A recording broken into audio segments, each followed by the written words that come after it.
الرجیم بسم اللہ الرحمن الرحیم الحمد للہ الفرد الصمد لم یلد ولم یولد والصلاة والسلام علی اول العدد صاحب اللبد خاتم اللمد سیدنا و مولانا ابی القاسم محمد اللہم صلی علی محمد وآل محمد وعلى آلہ الذین لا یقاس بهم من الخلق احد الذین اذهب اللہ عنہم الرجس اہل البیت ویطہرکم تطہیرا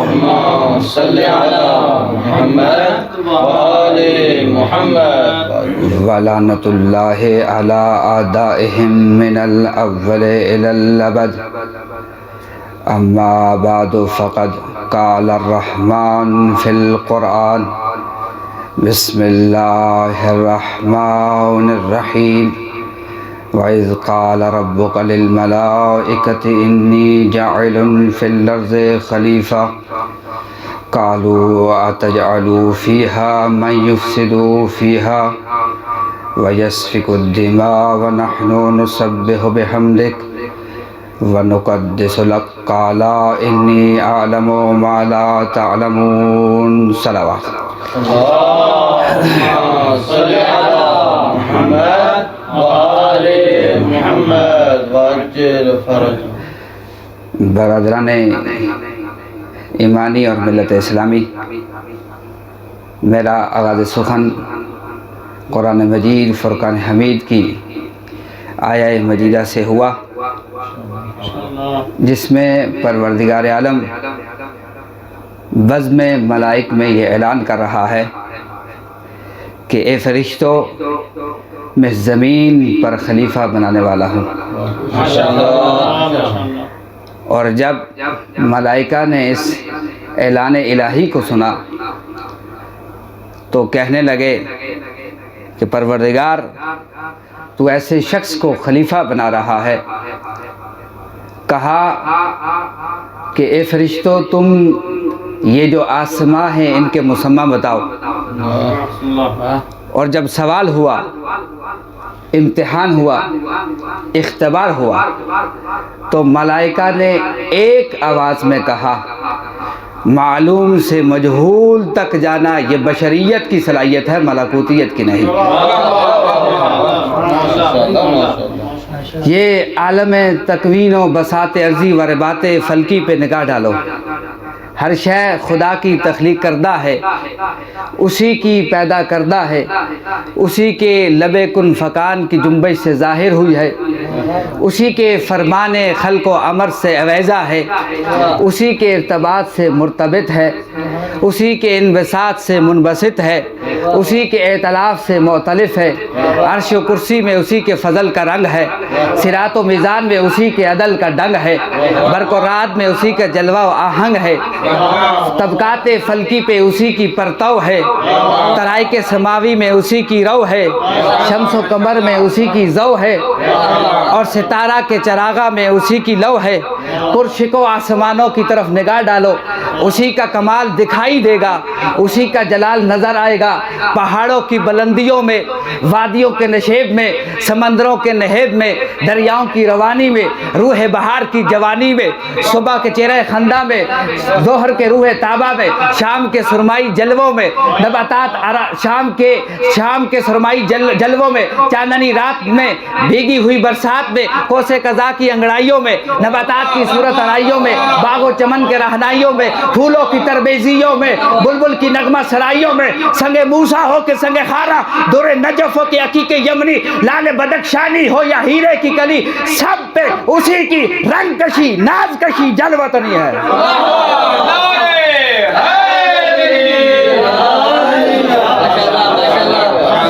اور یقیناً آپ غور کر رہے ہیں اور اے انسان ذرا غور کر، فکر کر، تفکر کر، برگ و بار ہو کہ شاخ و ثمر، غنچہ و شگوفہ ہو کہ سنبل و گل، سب میں اسی کا جلوہ کل ہے۔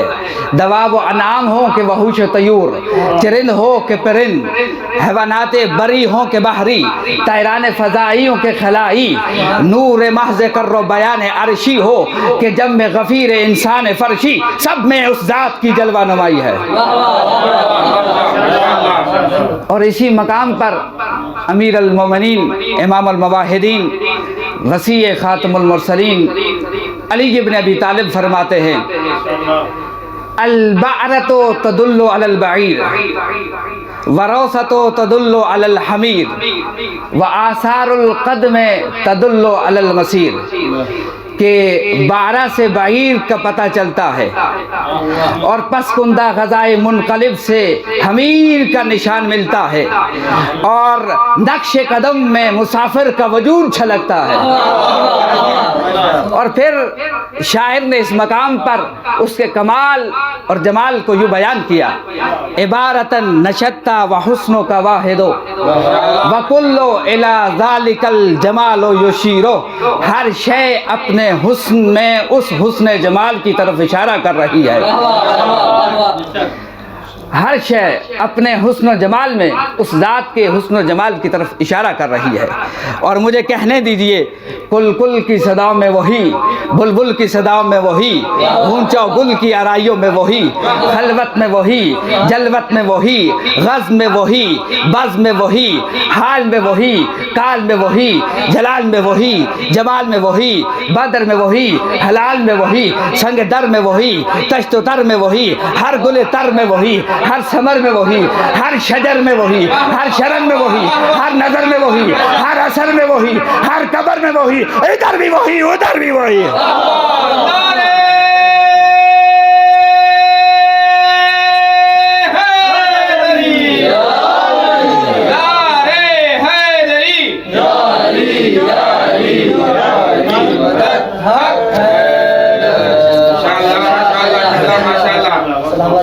یہ کائنات اس کی ہے، توحید سماعت کر رہے ہیں آپ، مولا آپ کو سلامت رکھے، یہ شاداب سماعتیں سلامت رہیں، آپ کی جوانیاں سلامت رہیں، یہ آپ کی مودت اور عشق سلامت رہے۔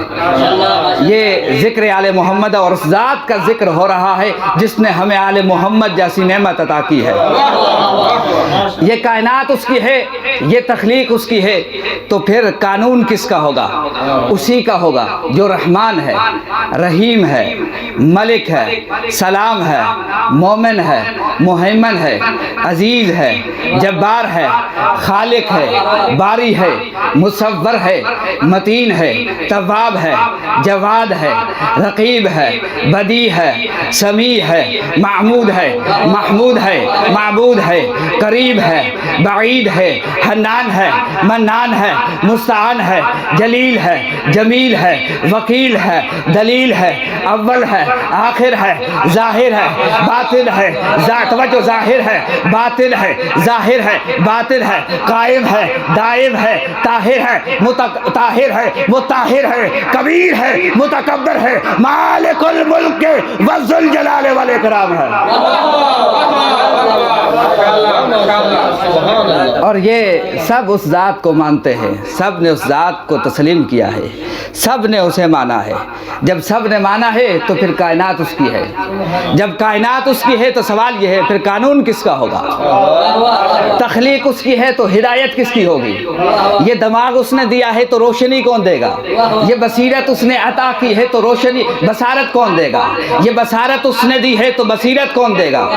لہذا جس کی تخلیق ہے وہی ہدایت کرے گا، جس کی تخلیق ہے وہی رہنمائی کرے گا۔ کہ لیکن سوال تو یہ ہے اور اصل حقیقت تو یہی ہے کہ وہ ذات خود اس صحن عالم میں بے نقاب ہو کر نہیں آ سکتی، وہ خود اس صحن عالم میں بے نقاب ہو کر نہیں آ سکتا، اس لیے یہ اس کی سنت و مشیت کے خلاف ہے۔ لیکن وہ جب بھی حکومت کرے گا تو کسی پردے میں کرے گا، کسی پردے میں رہ کر کرے گا، اس پردے کا نام ہر دور اور زمانے اور دہر میں بدلتا رہا.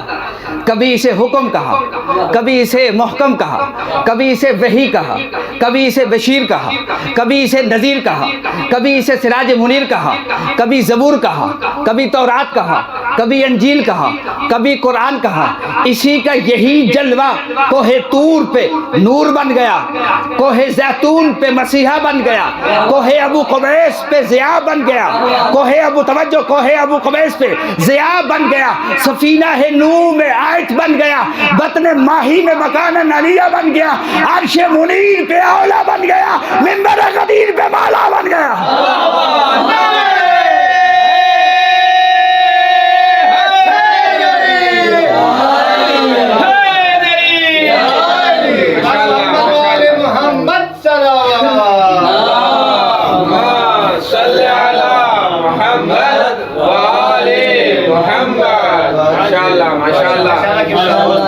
اور اس کا دور، اس کا یہی جلوہ زمانے دہر اور دور کے مطابق بدلتا رہا.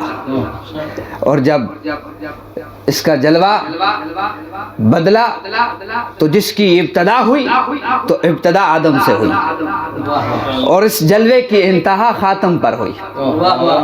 اور جب آدم کو خلق کیا، فرشتوں کی بزم میں اعلان کیا، وَإِذْ قَالَ رَبُّكَ لِلْمَلَائِكَةِ، کہ اللہ نے ملائک سے کہا کہ میں زمین پر خلیفہ خلق کرنے والا ہوں. تو جو ملائک نے جو سوال کیا تھا، کہا تھا پروردگار تو اسے خلیفہ بنا رہا ہے جو فساد و خون ریزی کرے گا. تو اللہ نے یہ کہا میرے ملائک یہ بات سن لو کہ خون ریزی اور فساد وہاں پر ہوتا ہے جہاں پر جہالت ہو. آپ کی سماعتیں بیدار ہیں کہ خون ریزی فساد وہاں پہ بپا ہوتا ہے جہاں پر علم نہ ہو، جہالت ہو. کہا یاد رکھنا کہ میں اسے عالم بنا کر بھیج رہا ہوں، جاہل نہیں. اور جو میرا موضوع ہے وہ اس کی طرف آپ متوجہ رہے کہ علم بنیاد خلافت ہے. کہا میں اسے عالم بنا کر بھیج رہا ہوں. اور دوسرا اعلان کیا، کہا یہ بات ذہن رکھنا کہ ہمیشہ یہ میرا دستور ہے، یہ میرا آئین ہے کہ جب بھی خلافت آئے گی تو علم کے ساتھ آئے گی. اور جب اللہ نے حضرت آدم کا پتلا تیار کیا، آپ کے ذہنوں میں چند باتیں ہیں.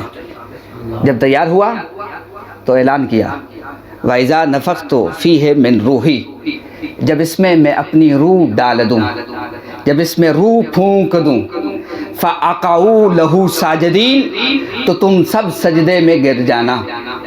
قرآن کہہ رہا ہے الا ابلیس، مگر ایک کھڑا رہا. آپ کی سماعتیں بیدار ہیں، مولا آپ کو سلامت رکھے. الا ابلیس، کہ فقط ابلیس کھڑا رہا. ابا واستکبر وکان من الکافرین، کہ بلا اس نے تکبر کیا، غرور کیا اور کافروں میں سے ہو گیا. اور اس کے تکبر اور غرور کو پوشیدہ نہیں رکھا. قرآن نے بیان کیا، کہا وہ کہنے لگا پروردگار خلقتہ من طین، تو نے اسے مٹی سے خلق کیا ہے، وخلقتنی من نار، تو نے مجھے آگ سے خلق کیا ہے. آگ مٹی سے افضل ہوتی ہے. اس کا جو قاعدہ اور اس کا جو اعتراض تھا، اس کا جو سوال تھا وہ یہی تھا کہ لہٰذا آگ مٹی سے افضل ہے تو پھر یہ کیوں کر ہو سکتا ہے کہ میں اس مٹی والے کو سجدہ کروں. لیکن یہاں پر قرآن نے قیامت تک ایک دستور دے دیا کہ کوئی بھی شخص کسی بھی زمانے میں، کسی بھی دور میں اور کسی بھی دہر میں کسی کو خلیفۃ اللہ سے افضل سمجھے یا اپنے آپ کو خلیفۃ اللہ سے افضل سمجھے، سمجھ لو وہ عبد الرحمن نہیں ہے، عبد الشیطان ہے.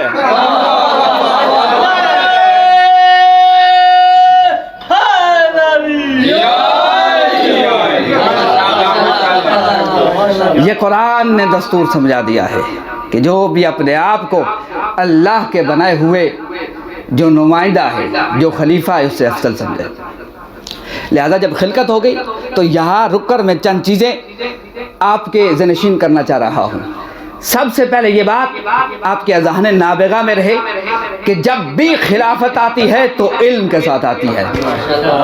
لفظیں بدل کر کہوں، آدم کی خلافت علم کے ساتھ، نوح کی خلافت علم کے ساتھ، ابراہیم کی خلافت علم کے ساتھ، اسماعیل کی خلافت علم کے ساتھ، یعقوب کی خلافت علم کے ساتھ، یوسف کی خلافت علم کے ساتھ، داؤد کی خلافت علم کے ساتھ، سلیمان کی خلافت علم کے ساتھ، موسیٰ کی خلافت علم کے ساتھ، عیسیٰ کی خلافت علم کے ساتھ، اور خاتم کی خلافت علم کے ساتھ. یعنی خاتم کی خلافت علم کے ساتھ. اور جب یہی جلوہ منصب کے اعتبار سے نبوت سے امامت میں بدلا، ولایت میں بدلا، علی کی خلافت علم کے ساتھ، حسن کی خلافت علم کے ساتھ، حسین کی خلافت علم کے ساتھ، زین العابدین کی خلافت علم کے ساتھ، محمد باقر کی خلافت علم کے ساتھ، جعفر صادق کی خلافت علم کے ساتھ، موسیٰ کاظم کی خلافت علم کے ساتھ، علی رضا کی خلافت علم کے ساتھ، محمد تقی کی خلافت علم کے ساتھ، علی نقی کی خلافت علم کے ساتھ، حسن عسکری کی خلافت علم کے ساتھ، مہدی دورہ کی خلافت علم کے ساتھ. رسول نے فرمایا اولنا محمد، اوسطنا محمد، آخرنا محمد، کلنا محمد. کہ یاد رکھنا یہ وہ عصمت و طہارت کا گھرانہ ہے جس سے کبھی بھی نہ خلافت جدا ہوئی ہے نہ علم.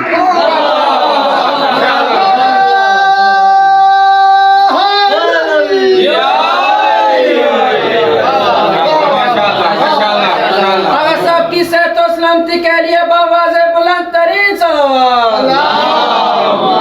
صلی علی محمد وآل محمد. ماشاءاللہ. اور جب خاتم کو بھیجا تو کیا کہا؟ وَعَلَّمَكَ مَا لَمْ تَكُنْ تَعْلَمُ.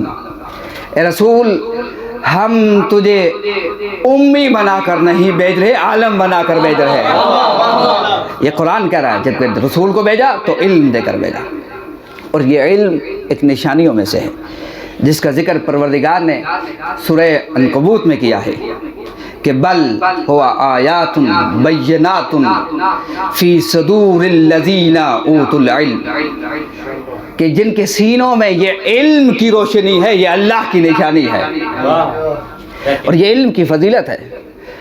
اور رسول کو بھیجا علم دے کر، لیکن ساتھ علمی سمندر جیسی کتاب جو معجزہ خالدہ ہے قرآن عطا کر کے بھیجا ہے. اور یہ قرآن ہے جس کے علم کے متعلق آیت میں بیان کیا، ولا رطب ولا یابس الا فی کتاب مبین. ہر خشک و تر کا علم اس کتاب مبین میں ہے. آپ کی سماعتیں بیدار ہیں؟ ہر خشک و تر کا علم اس کتاب مبین میں ہے. تاریخ گواہ ہے کہ بعد از رسول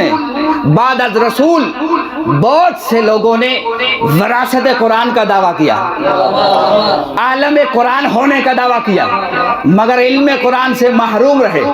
وجہ کیا ہے؟ جبکہ قرآن علم کا سمندر ہے تو پھر وجہ کیا ہے؟ وجہ یہ ہے کہ جب قرآن غاصب کے ہاتھوں پہ آتا ہے اپنے معنی چھپا لیتا ہے، اور جب وارث کے ہاتھوں پہ آتا ہے اپنے معنی اگل لیتا ہے.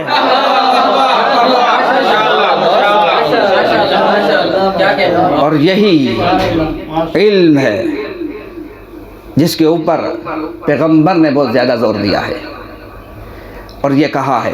پھر اس علم کی دو قسمیں ہیں. اگر آپ کی سماعتیں بیدار ہیں تو صلوات پڑھیں علی محمد کی ذات پہ.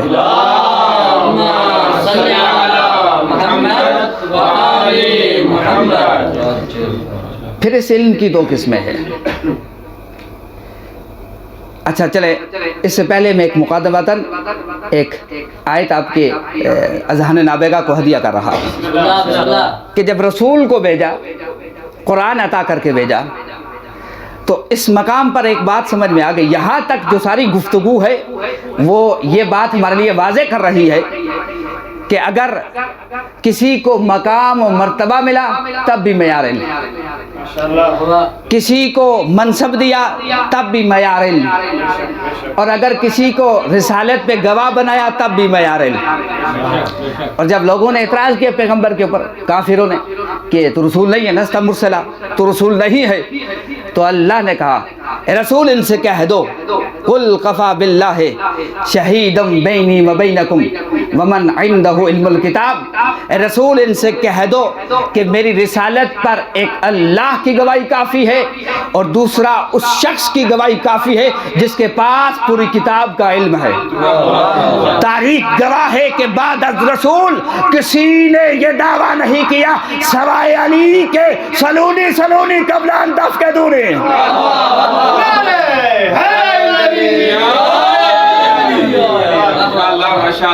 فقط اگر دعویٰ کیا ہے تو علی نے کیا ہے۔ اور پھر اس علم کی دو قسمیں ہیں، ایک ہے علم شریعت یعنی حلال اور حرام میں امتیاز کرنا، دوسرا ہے سنت و واجب میں معلوم کرنا کہ سنت کیا ہے اور واجب کیا ہے، پھر اسی میں ہے اوامر اور نواہی کو سمجھنا، یہ ہے علم شریعت۔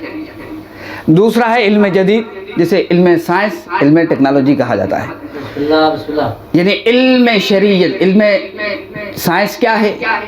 یہ زمین کی شکل، یہ سورج کی حرکت، یہ مریخ پہ سکونت اور یہ اعضائے انسانی کی طبیعت، اسے کہتے ہیں علم سائنس۔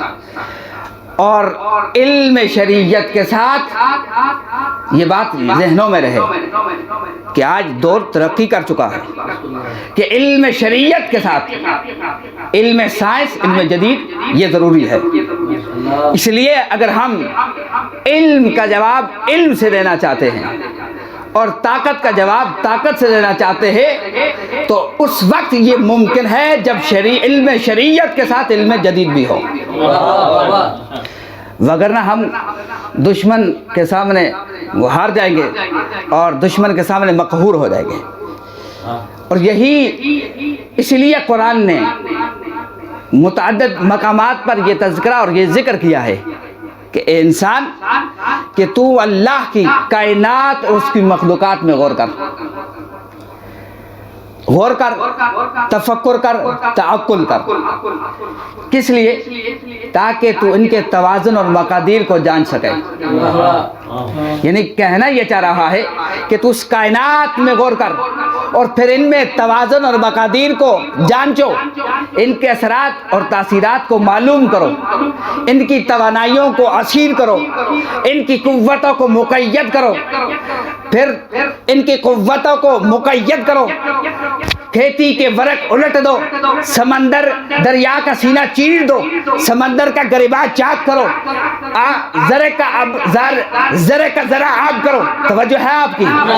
کہا کہ تم کھیتی کے ورق الٹ دو، ذرے کا ذرا آب کرو، چاند کو تم شک کرو، سورج کی کرنیں تحلیل کرو، اس طرح سے حق کا بول بالا ہو، دشمن کا منہ کالا ہو۔ اور یہ اس وقت ممکن ہے کہ جب ہم علم شریعت کے ساتھ علم سائنس کو بھی جانتے ہو۔ صلوات پڑھے آل محمد کی ذات پہ۔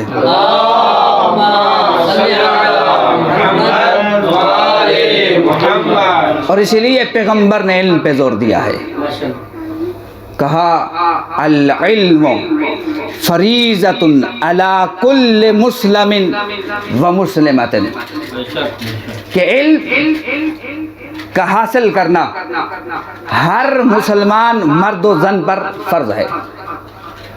اور پھر کہا الحکمت ضالۃ المومن، حکمت مومن کی گمشدہ میراث ہے اور اسے حاصل کرو۔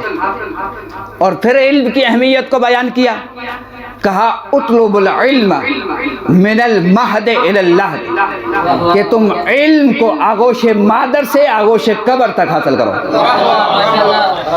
یہاں تک یہ بات ہمارے اذہان میں آ گئی کہ مال میں طاقت نہیں ہوتی، طاقت علم میں ہوتی ہے۔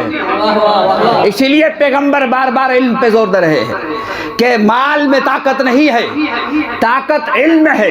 اس لیے علم ہی طاقت ہے، علم ہی شریعت ہے، علم ہی حقیقت ہے، علم ہی نبوت ہے، علم ہی امامت ہے، علم ہی اسلام ہے، علم ہی ایمان ہے، علم ہی یقین ہے، علم ہی حکمت ہے، علم ہی قندیل محراب انسانی ہے، علم ہی نور فیض ربانی ہے، علم ہی دور مکانی ہے، علم ہی بساط سلیمانی ہے، علم ہی حرف لامکا ہے، علم ہی شمع زما ہے، علم ہی نطق مرسلہ ہے، علم ہی دنائے اسباب و علل ہے، علم ہی فاتح موت و اجل ہے، علم ہی حاکم دشت و جبل ہے، علم ہی خلوت رازدار ازل ہے، علم ہی فاتح حیات ہے، علم ہی فاتح حیات ہے۔ جو جملہ کہنے جا رہا ہوں، علم ہی فاتح حیات ہے، علم ہی غرور شعور آدمیت ہے، علم ہی عظمت بشریت ہے۔ نعرہ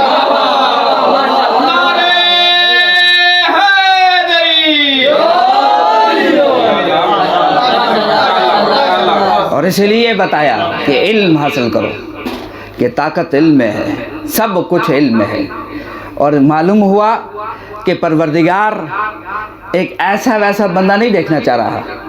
اگر آپ کی سماعتیں بیدار ہوں تو صلوات پڑھے آل محمد کی ذات پہ۔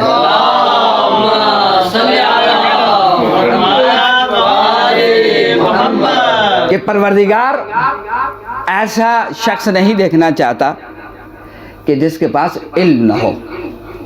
پروردگار ایک ایسا صاحب علم دیکھنا چاہتا ہے کہ جس کے پاس علم ہو، اور وہ علم کو ہضم بھی کر سکتا ہو۔ اس لیے کہا العلم مقرون بالعمل، علم عمل کے ساتھ مقرون ہے۔ اور ایسا عالم دیکھنا چاہتا ہے پروردگار کہ اگر ایک طرف نمازی ہے تو دوسری طرف فتح مند غازی ہو، ایک طرف روزے دار ہے تو دوسری طرف غذا میں خود کفیل غیرت دار ہو، ایک طرف وہ متقی و پرہیزگار ہے تو دوسری طرف وہ ہر ارتقاء کا پیشوا اور تمدن کا پروردگار ہو۔ یعنی اگر ایک طرف متقی اور پرہیزگار ہے تو دوسری طرف ایسے شخص کو دیکھنا چاہتا ہے، اسی شخص کو اس حالت میں دیکھنا چاہتا ہے کہ وہ ارتقاء کا پیشوا اور تمدن کا پروردگار ہو۔ ایک طرف حاجی ہے تو دوسری طرف ہر ذلت سے ناجی ہو، ایک طرف وہ حکم الہی کا پابند ہو، دوسری طرف ہر طاغوت پہ فتح بند ہو، فقر کے بوریے پہ بیٹھا ہو، کیسر و کثرت سے خراج لے رہا ہو، پیشانی سجدے میں ہو، پیشانی سجدے میں ہو، چہرے پہ جلال حسن والا، ہاتھ میں دامن تقوی اور ٹھوکر سے اکھاڑے نظام ظالمانہ۔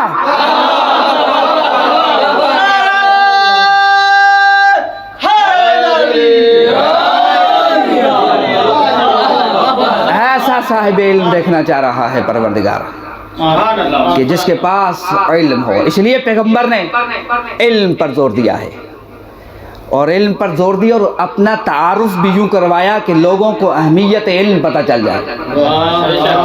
آپ کی سماعتیں بیدار ہیں، مولا آپ کو سلامت رکھے۔ اس طرح سے تعارف کروایا کہ تاکہ لوگوں کو اہمیت علم پتہ چل سکے۔ تو کیا کہا؟ یہ نہیں کہا پیغمبر نے کہ میں ایمان کا شہر ہوں، یہ نہیں کہا میں دیانت کا شہر ہوں، توجہ ہے آپ کی، یہ نہیں کہا میں صداقت کا شہر ہوں، یہ نہیں کہا میں دیانت کا شہر ہوں، بلکہ زبان رسالت پر ایک ہی تو جملہ تھا، انا مدینۃ العلم وعلی بابھا، میں علم کا شہر ہوں، علی اس کا دروازہ ہے۔ اور یہاں پر رک کر کہوں گا، اور لمحہ فکریہ یہ ہے کہ اگر رسول نے اپنا تعارف یوں کروایا ہے کہ میں علم کا شہر ہوں تو امت کم از کم علم کی نہر ہو۔ ہمارا قبلہ، ہمارا المیہ یہ ہے کہ ہم علم سے دور ہیں، تب ہی فتنہ اور فساد میں گرے ہیں، اور یہ علم سے دوری کا نتیجہ ہے کہ تب ہی ہم ان کے عظمت کو نہیں سمجھ سکتے جن کے مقام و مرتبے کو اللہ اور رسول اللہ نے سمجھایا ہے۔ رسول نے کہا انما فاطمہ بضعۃ منی، کہ فاطمہ میرا حصہ ہے۔ مطلب کیا ہے کہ میں رسول ہوں تو فاطمہ رسالت کا حصہ۔ توجہ ہے آپ کی؟ میں رسول ہوں تو فاطمہ رسالت، بس درمیان میں یہ چند جملے کہہ رہا ہوں۔ میں رسول ہوں تو فاطمہ رسالت کا حصہ، میں نبی ہوں تو فاطمہ نبوت کا حصہ، میں امام ہوں تو فاطمہ امامت کا حصہ۔ اور پھر کہا میں امام ہوں تو فاطمہ امامت کا حصہ۔ میں کہوں گا وما ادراک من فاطمہ، تو کیا جانے فاطمہ کیا ہے۔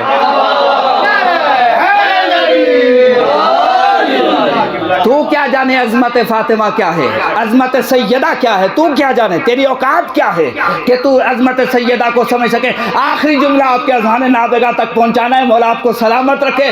جو ہستی مباہلہ میں صداقت و عصمت و طہارت کی ردا اوڑھ کر رسالت و ولایت کے سائے میں جا رہی ہو، رسالت و ولایت کے سائے میں مبلغہ توحید الہی بن کر جا رہی ہو، اسی فاطمہ زہرا کے بارے میں آج کا ملا کہہ رہا ہے کہ فاطمہ خطا کار تھی۔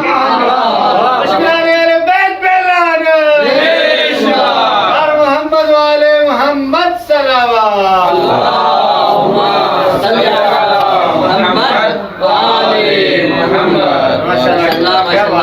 اور جو مبلغہ توحید بن کے جا رہی ہو، اسی فاطمہ زہرا کے بارے میں یہ کہتا ہے کہ وہ خطا کار تھی۔ اور یہ اس لیے یہ بن گیا عقیدہ، یہ نظریہ اس لیے بن گیا کہ ہم علم سے دور ہیں۔ اور رسول فرما رہے ہیں کہ یا علی احفظ التوحید۔ دیکھیے علم کی قدر و قیمت کیا ہے۔ رسول کہہ رہے ہیں یا علی احفظ التوحید، توحید کی حفاظت کرنا۔ کیوں؟ فَإِنَّهُ رَأْسُ مَالِي، کہ وہ محمد کا راس مال ہے۔ آپ کی سماعت بیدار ہے؟ ذرا صلوات پڑھے آل محمد کی ذات پہ۔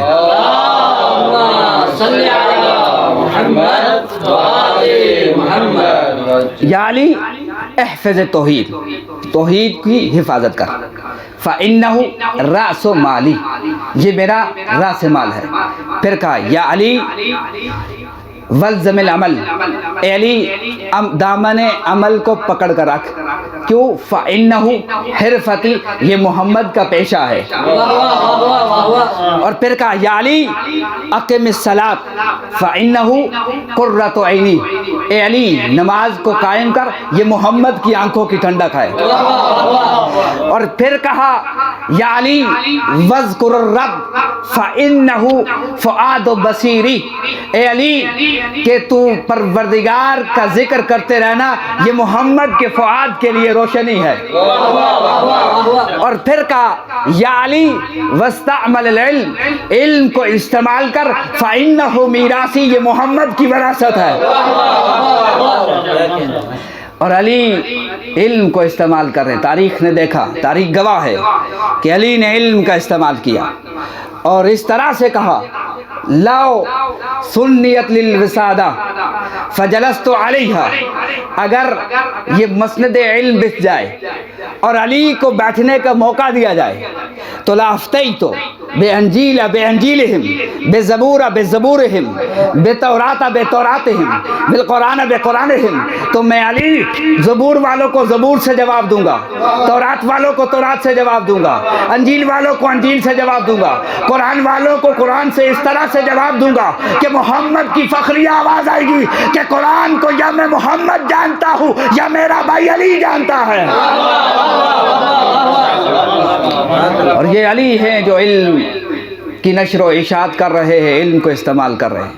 اور دنیا نے دیکھا اور دنیا گواہ ہے، تاریخ گواہ ہے کہ علی نے کس طرح سے علم استعمال کیا، کہ جو لوگ رسول کے بعد جنہوں نے وراثت کا دعویٰ کیا تھا، وہی لوگوں کی حالت یہ تھی کہ جب بھی علم میں مشکل آتی تھی تو علی جیسے مشکل کشا کے پاس آتے تھے۔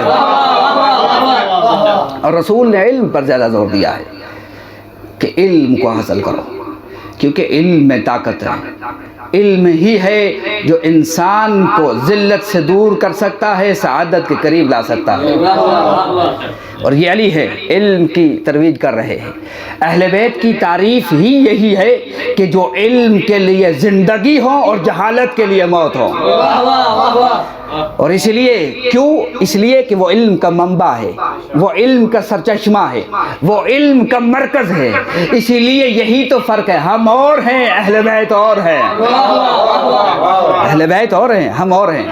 اس لیے وہ یسألونک عن اہل الذکر کا مصداق ہیں، وہ ومن عندہ علم الکتاب کا مصداق ہیں، وکل شیء احصینہ فی امام مبین کا مصداق ہیں۔ اور علم کی ترویج ہوتی رہی، اور اسی لیے وہ اسلام کی تعلیم دیتے ہیں، ہم اسلام کو تسلیم کرتے ہیں۔ وہ اسلام کی تعلیم دیتے ہیں، ہم اسلام کو تسلیم کرتے ہیں۔ اور ہمارا علم کسبی ہے، ان کا علم وہبی ہے۔ سورج، ہم اپنی نمازوں میں سورج کا انتظار کرتے ہیں، سورج ان کی نماز کا انتظار کرتا ہے۔ اور اسی لیے اہل بیت اور ہم میں فرق ہے۔ کوثر ان کی ملکیت ہے، ہمارے لیے بھیک ہے۔ ستارے ان کے لیے حد نظر ہے اور ہمارے لیے حد نظر ہے، لیکن ان کے سنگ در ہے۔ اور اسی لیے اہل بیت اور عام انسانوں میں فرق ہے۔ اگر کسی مقام پر علمی مشکل نظر آئی ہے تو سب لوگوں کا جو رخ ہوا ہے آل محمد کے گھرانے کی طرف ہوا۔ صلوات پڑھی آل محمد کی ذات پہ۔ اللہم صلی علی محمد و آل محمد۔ اور اسی وجہ سے لوگ علم کے رخ کے لیے علی اور آل علی کے دروازے پہ آتے تھے۔ اور جب علم حاصل کر لیا، یہاں تک تو بات آپ کے اذہان میں آ گئی کہ جب علم کی اہمیت کو پتہ چلا، علم کو حاصل کر لیا، تو پھر علم کے بعد ایک درجہ ہے جسے یقین کہا جاتا ہے۔ یعنی جب علم آیا تو انسان صاحب یقین بن گیا۔ کیوں؟ اسی لیے یہی علم ہے جس کے بارے میں معصوم نے فرمایا وَإِذَا عَلِمْتُمْ، اگر تم جانتے ہو فَعْمَلُوا، تو عمل کرو۔ میں نے تھوڑی دیر پہلے آپ کی سماعتوں کے حوالے یہ جملہ کیا تھا، العلم والعمل مقرونان، علم اور عمل مقرون ہے۔ اور یہاں پر فرما رہے ہیں وَإِذَا عَلِمْتُمْ فَعْمَلُوا، اگر تم جانتے ہو تو عمل کرو۔ وَإِذَا تَيَقَّنْتُمْ فَأَقْدِمُوا، اگر تمہیں یقین ہے تو اقدام کرو۔ اور پھر جب علم اور یقین آ گیا تو پھر کہا، جب تمہیں علم اور یقین حاصل ہو جائے تو پھر کہا وَلَا تَجْعَلُوا عِلْمَكُمْ جَهْلًا وَيَقِينَكُمْ شَكًّا، خبردار اپنے علم کو جہل سے نہ بدلنا، اپنے یقین کو شک سے نہ بدلنا۔ جب علم اور یقین آ جائے تو اس کے بعد کہا وَلَا تَجْعَلُوا، خبردار کہ علمکم جہلا و یقینکم شکا، کہ تم اپنے علم کو جہل سے نہ بدلو اور یقین کو شک سے نہ بدلو۔ ایک بات یہاں پر واضح ہو گئی کہ جو علم کی ضد ہے وہ شک نہیں ہے، علم کی ضد جہل ہے، اور جو یقین کی ضد ہے وہ جہل نہیں ہے، یقین کی جو ضد ہے وہ شک ہے۔ اور یہ شک ایسا ہے جب پیدا ہو جائے تو پھر شک پہ شک آتا ہے، تو پھر مسلسل شک پہ شک آتا رہتا ہے، تو پھر لفظ یوں ترجمانی کر رہی ہوتی ہے کہ آج مجھے ایسا شک پیدا ہوا، اس سے پہلے کبھی پیدا نہیں ہوا۔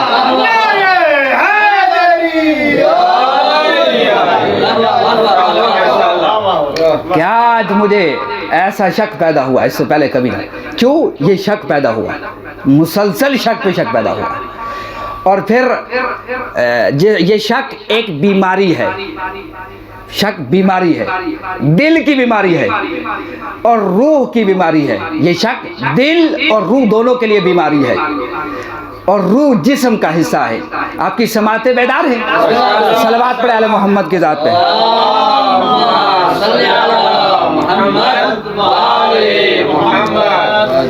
یہ جب شک پیدا ہوا، یہ شک بیماری ہے، دل کی بیماری ہے، روح کی بیماری ہے، اور یہ روح جسم کا حصہ ہے۔ جسم کی 6 حالتیں ہیں، توجہ ہے آپ کی؟ پریشان ہو گئے؟ جسم کی 6 حالتیں ہیں۔ جسم یا خوابیدہ ہے یا بیدار، جسم مردہ ہے یا زندہ، جسم صحت مند ہے یا بیمار۔ جس طرح سے جسم کی حالتیں ہیں، اسی طرح سے یقین کی 4 حالتیں ہیں۔ یقین کی 4 حالتیں ہیں۔ پہلی جو حالت ہے یقین کی وہ یہ ہے، علم ہے، یقین ہے۔ اب یقین کی حالتوں کو بیان کر رہا ہوں۔ معصوم فرماتے ہیں جو پہلی یقین کی حالت یہ تب سیرت الفتنہ، یعنی زیرکی فتنہ، فے توئے نون بولتے کہ زیرکی ہو، بازیرک ہو، یعنی عقل مندی ہی عقل مندی ہو، یہ یقین کی پہلی حالت ہے۔ دوسری حالت کیا ہے؟ تأول الحکمہ، کہ اس کے پاس حکمت ہو، یعنی مولا یہ کہنا چاہ رہے ہیں کہ جب وہ حکمت کے سمندر میں غوطہ زن ہو تو ایسے ہی جب وہ عقل مندی کے سمندر میں غوطہ زن ہو تو وہ ایسے پلٹ کرنا ہے حکمت کے موتی لے کر آئے۔ تأول الحکمہ، جب عقل مندی کے سمندر میں غوطہ زن ہو تو ایسے خالی پلٹ کرنا ہے حکمت کے موتی لے کر آئے، یہ دوسری حالت ہے۔ تیسری حالت ہے یقین کی کہ تب سرۃ الموعظہ، کہ وہ برابر دنیا کو دیکھتا جائے اور دنیا سے عبرت حاصل کرتا جائے، اور دنیا سے عبرت حاصل وہی کرتا ہے جو صاحب یقین ہو، جس کا یقین ہو پروردگار پر اور آخرت پر، وہی دنیا سے عبرت حاصل کرتا ہے۔ اس لیے معصوم نے کہا کہ خبردار دنیا سے دل نہ لگانا، اور اسی لیے علی نے دنیا کو 3 طلاقیں دی ہے کہ خبردار کہ تم دنیا سے دل نہ لگانا۔ تب سرۃ الموعظہ، بار بار وہ دنیا کو دیکھتا جائے۔ یہ 3 حالتیں ہوں گی قبلہ یقین کی۔ چوتھی حالت یقین کی یہ ہے کہ سنت الماضیین یا سنت الاولین، کہ جو جا رہے ہیں ان پہ نظر رہے، کہ سنت الاولین سنت الماضیین کا مطلب یہ ہے کہ یہ صاحب یقین جانے والوں پہ نظر رکھے کہ ان کے یقین کا کیا عالم ہے۔ آپ جملہ نہیں سمجھے، کہ جانے والوں پہ نظر رکھے کہ ان کے یقین کا عالم کیا ہے۔ اس لیے ہمارا مستقبل ہمارا ماضی سے کٹا ہوا نہیں ہے، ہم ماضی سے کٹ کر جی نہیں سکتے، ہم تو اپنے یقین کو اس یقین سے ملانا چاہتے ہیں جس نے آواز دی تھی لو کشف الغطاء مزددت یقینا، اگر حجاب ہٹا دیا جائے علی کے یقین میں اضافہ نہ ہوگا۔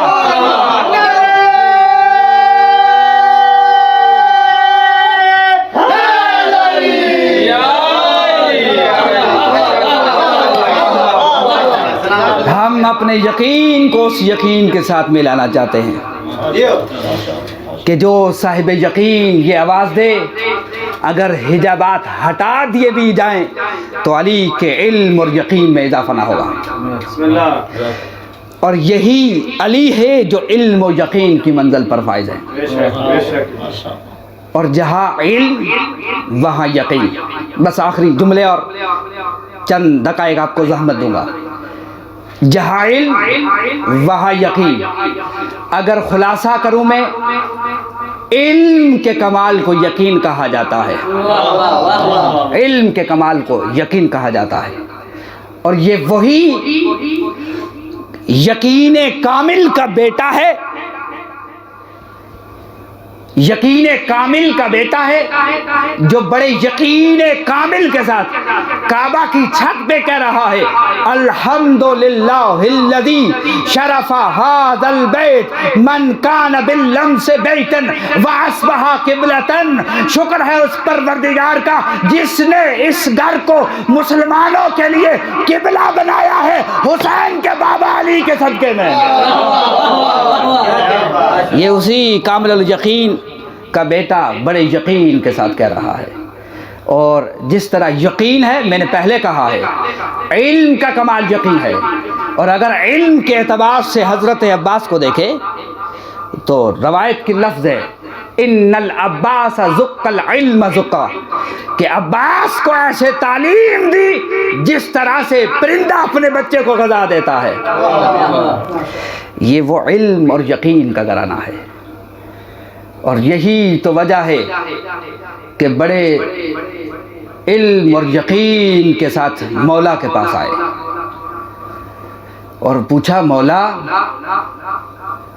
کیا وجہ ہے، آپ تیار ہو کے کہاں جا رہے ہیں؟ کہا عباس، کہا عباس ولید نے بلایا ہے۔ کہا مولا اکیلے نہیں جانے دیں گا۔ دوستو زیادہ لمبی مصیبت پڑنے کی ضرورت نہیں ہے، ایک ایک ہی لفظ پہ اگر بندہ توجہ کرے کہ آج اس کی مصیبت کا ذکر کرنا ہے، جو آہ سے سکینہ ہے، جو امید زینب ہے، اور جو ہمت حسین ہے، آج اس کا تذکرہ کرنا ہے، جو ام البنین کی تمنا ہے، علی کی دعا ہے، فاطمہ کا بیٹا ہے۔ کہا مولا اکیلے نہیں جانے دوں گا۔ کہا عباس، جب قصر کے دروازے پر پہنچے، کہا عباس تم اور علی اکبر رک جاؤ، جب میری آواز بلند ہو جائے تو تم دربار میں داخل ہونا۔ مولا گئے ولید کے پاس، ولید سے بات کی، مولا کی آواز بلند ہوئی، اتقتلنی ابن زرقا، اس زرقا کے بیٹے تو حسین کو قتل کرے گا؟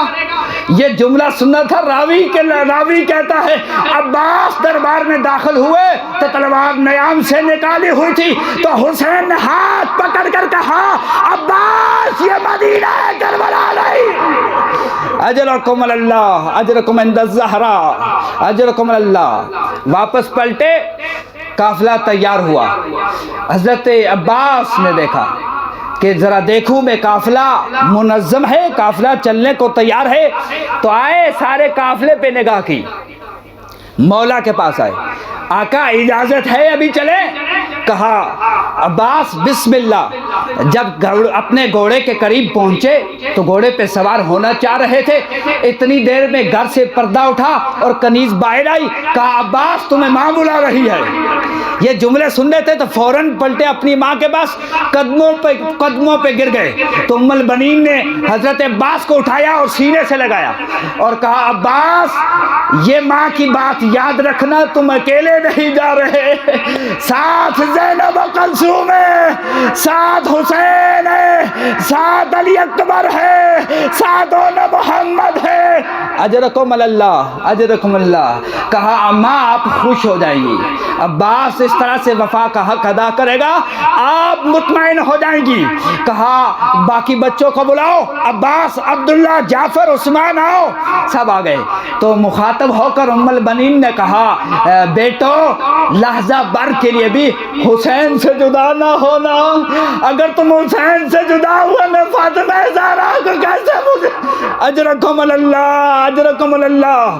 کہا اماں آپ خوش ہو جائیں گی، آپ مطمئن ہو جائیں گی کہ ہم وفا کا حق ادا کریں گے۔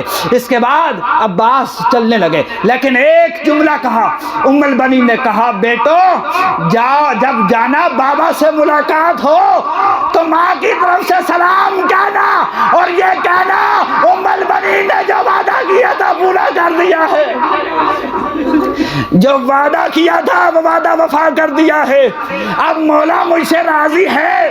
عباس چلے، اور جب تھوڑا سا چلے تو ماں کی آواز گریہ بلند ہوئی، پلٹ کر آئے، کہا اماں آپ نے ابھی ہمیں رخصت کیا ہے، اور پھر اس بلند گریہ میں۔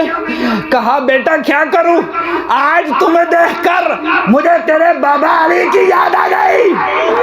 کہا یاد علی ہوتے، آج جس ولد فرس کی تمنا تھی آج تجھے تیار دیکھتے۔ عباس الوداع ہوئے، یہ قافلہ چلا، بڑے علم و یقین کے ساتھ کربلا میں آئے۔ یہ وہی عباس ہے جن کی عظمت کے لیے یہی کافی ہے کہ رسول خدا نے ایک مرتبہ فاطمہ زہرا سے پوچھا بیٹا ما عندک من اسباب الشفاعہ، فاطمہ زہرا یہ بتاؤ تمہارے پاس شفاعت کے لیے اسباب کیا ہے؟ تو جناب سیدہ نے کہا بابا کفانا للشفاعت یدان مقطوعتان لولدی العباس۔ کہا بابا ہمارے پاس شفاعت کے لیے میرے عباس کے دو کٹے بازو ہیں۔ اجرکم اللہ، اجرکم عند الزہرا۔ یہ وہی عباس ہے، ابو حمزہ سمالی کہتا ہے کربلا کے بعد میں امام زین العابدین کی بارگاہ میں تھا، میں نے دیکھا ایک بچہ کمرے میں داخل ہوا، امام اٹھ کے کھڑے ہو گئے تو میں نے ہاتھ جوڑ کر کہا فرزند رسول آپ اس بچے کی تعظیم کے لیے کھڑے ہو گئے. کہا ابو حمزہ سمالی تو نہیں جانتا یہ میرے چچا عباس کا بیٹا ہے، یہ میرے چچا عباس کا بیٹا ہے. اجرکم عند الزہرا. آئے کربلا میں، اور جب کربلا میں آئے ایک وقت وہ آیا کہ بڑے علم یقین کے ساتھ آقا حسین کی بارگاہ میں حاضر ہوئے اور حاضر ہو کر کہا حل لی من رخصہ، آقا کیا عباس کو جانے کی اجازت ہے؟ کہا عباس انت صاحب اللوائی، عباس تو تو میرا علم بردار ہے. واپس پلٹ آئے، ایک خیمے کے سامنے کھڑے ہو گئے، پردہ اٹھا، 3.5 برس کی بچی باہر آئی جس کا نام سکینہ ہے، ہاتھ میں مشکیزہ ہے. کہا بابا سے کہو پانی لانے کی اجازت ہے. جب حضرت عباس گئے مولا کے پاس، کہا عباس تمہیں اجازت ہے مگر ان بچوں کے لیے پانی لے کر آؤ. عباس چل دیے. حسین ایک بلند جگہ پہ کھڑے ہیں اور مستورات کی نگاہ حسین کے چہرے پہ ہے. عباس نے قلب لشکر کو چیرا اور دریائے فرات میں داخل ہوئے، مشکیزے کو برا اور پھر گھوڑے سے کہا اے گھوڑے تو حیوان ہے تو پانی پی لے. گھوڑے نے سر کو ہلایا، اپنی بے زبانی سے کہا مولا میں کیسے پی سکتا ہوں، حسین کے بچے پیاسے ہیں. اجرکم اللہ، اجرکم عند الزہرا، اجرکم. آج پرسہ فاطمہ زہرا کے ساتھ ساتھ ام البنین کو پرسہ دینا ہے. اجرکم اللہ، اجرکم اللہ. اور حضرت عباس نے مشکیزہ برا، گھوڑے پہ سوار ہوئے، خیام کا رخ کیا. مقتل کے جملے ہیں کہ حضرت عباس نے ایک مرتبہ آسمان کی طرف دیکھا، دیکھ کر یہ دعا کی اللہم صلی علی حرم الحسین، پروردگار عباس کو اتنی قوت دینا کہ یہ پانی خیام حسین میں پہنچ جائے. عباس چلے لیکن قلب لشکر میں پہنچے تو ایک ملعون نے چھپ کر حملہ کیا، ایک بازو کٹا. اب ایک ہاتھ میں علم ہے اور مشکیزہ بھی ہے. اب ظالم نے دوسرا بازو کاٹا اور دوسرا بازو جب قلم ہوا تو عباس نے مشکیزے کے تسمے منہ میں پکڑے، علم کو سینے سے لگایا تاکہ حسین کی نظر علم پہ علم جھکے نہیں. حسین کی نظر علم پہ ہے اور علم جھکے نہیں. اب ایک ظالم نے تیر لگا، ایک ظالم نے تیر مارا جو مشکیزے میں پیوست ہوا، پانی گرا. یہاں پر میں کہتا ہوں عباس نے دعا کو بدل دیا ہوگا، یا اللہ مجھے خیموں میں نہ لے جانا، اللہ مجھے خیموں میں نہ لے جانا، میں تو پانی لینے آیا تھا. اب ایک ظالم نے تیر کمان میں جوڑا اور عباس کی آنکھ میں لگا. اسی مقام پر محایت اللہ محمد ابراہیم ایک مجلس میں بیٹھے تھے. جب بیٹھے تھے تو ایک ذاکر نے اسی روایت کو پڑھا تو کہا بعد میں اے ذاکر تو نے اس روایت کو کیوں پڑھا ہے جب تیرے پاس کوئی سند نہیں ہے، کتاب کا حوالہ نہیں ہے. یہ بات کہہ کر وہ گھر آ گئے. جب رات کو سو گئے تو ابو الفضل عباس کو دیکھا، کہا محمد ابراہیم میری آنکھ میں تیر لگا تھا، محمد ابراہیم میں نے تیر نکالنے کی کوشش کی مگر نہ نکل سکا. اگر تیر وہ نکالتا جس کے دونوں بازو ہوتے. اور یہ وہی عباس ہے. جب چلنے لگے ایک ظالم نے ایک اور تلوار سے حملہ کیا. اب عباس زین ذوالجناح پہ سنبھل نہ سکے، گھوڑے کی زین پہ نہ سنبھل سکے، زمین کربلا پہ آئے. ادھر حسین علم عباس کو دیکھ رہے تھے، جو ہی زین سے زمین پر آئے ادھر حسین کے چہرے کا رنگ بدلا. ادھر علی زادیہ یا علی یا علی کیا تو یہ خیموں سے نکلی، خیموں سے نکلی. حسین نے کہا خبردار کوئی خیمے سے باہر نہ آئے. حسین آئے، بڑی تیزی سے قلب لشکر سے گزرتے ہوئے آئے. ایک مقام پر گھوڑا رکا، حسین اترے، دیکھا عباس کا ایک بازو ہے. اجرکم اللہ، عباس کا ایک بازو ہے. اور دوسرے مقام پر دیکھا دوسرا بازو ہے. بازو اٹھائے، دامن ابا میں رکھے تو حضرت عباس کے سرہانے پہنچے. دیکھا چہرے پہ خون ہے، خاک و خون میں گلتا ہے، چہرے کو اٹھا کر، سر کو اٹھا کر اپنے زانوں پر رکھا تو حضرت عباس نے محسوس کیا تو کہا مولا ایک عرض ہے، میری آنکھوں سے یہ خون تو صاف کر دیجیے۔ مولا نے صاف کیا۔ عباس مسکرا رہے تھے، پوچھا عباس مسکرانے کی وجہ کیا ہے؟ کہا میری ماں کہتی تھی جب تو بچپن میں حسین کے ہاتھوں پہ آیا تھا تو مسکرا رہا تھا، اور آج مولا آپ کے ہاتھوں سے مسکراتے ہوئے جا رہا ہوں۔ اور اس کے بعد فوراً کہا آقا میرے سر کو زمین کربلا پہ رکھ دے۔ کہا عباس تکلیف ہو رہی ہے؟ کہا نہیں مولا، صبح سے دیکھ رہا ہوں ہر شہید کا سر آپ کے زانوں پہ تھا، مگر تھوڑی دیر کے بعد کوئی نہیں ہوگا جو آپ کے سر کو زانوں پہ رکھے گا۔ اجرکم اللہ۔ یہی عباس ہے۔ جب یہی خبر مدینے پہ پہنچی کہ مدینہ اب مدینہ رہنے کے قابل نہیں رہا، لہذا حسین اور آل حسین بڑی بے دردی سے مارے گئے۔ یہ اعلان سننا تھا۔ ام البنین روایت کہتی ہے ام البنین کی آنکھوں میں بینائی نہیں تھی، اپنے پوتے کا سہارا لیا اور اعلان کرنے والے کے قریب گئی۔ کہا پھر دوبارہ اعلان کر۔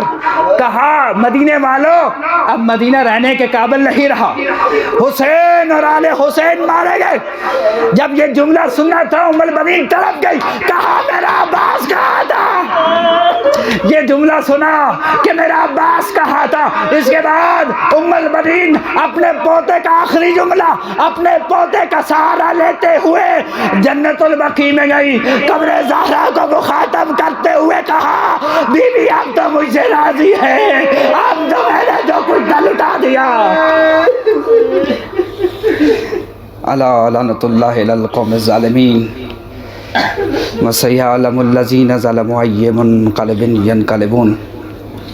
پروردگار بے حق محمد وال محمد پرچم اسلام کو سر بلند فرما، پرچم کفر کو سرنگو فرما، مراجع عظام علماء کی حفاظت فرما، شیعان حضرت قرار کی حفاظت فرما، دشمنان ملت کو نیست و نابود فرما، وطن عزیز کی حفاظت فرما، ہم جس مقصد کے لیے ہیں اس میں کامیابی و کامرانی عطا فرما، تمام شیعان حیدر قرار کی حفاظت فرما، تمام عزاداران سید شہداء کی حفاظت فرما، ہمارے تجھے واسطہ مظلوم امام حسین کی مظلومیت کا پروردگار ہمارے حجت وارث کا ظہور فرما، ہمیں اس قابل بنا ہم اس کے انصار و اعوان میں شامل ہو سکیں، ہماری تمام دعائیں قبول بحق علی و بطول اللہم بحق زہرا و ابیہا و بالہا و بنیہا و سر المستودع فیہا ماتم حسین۔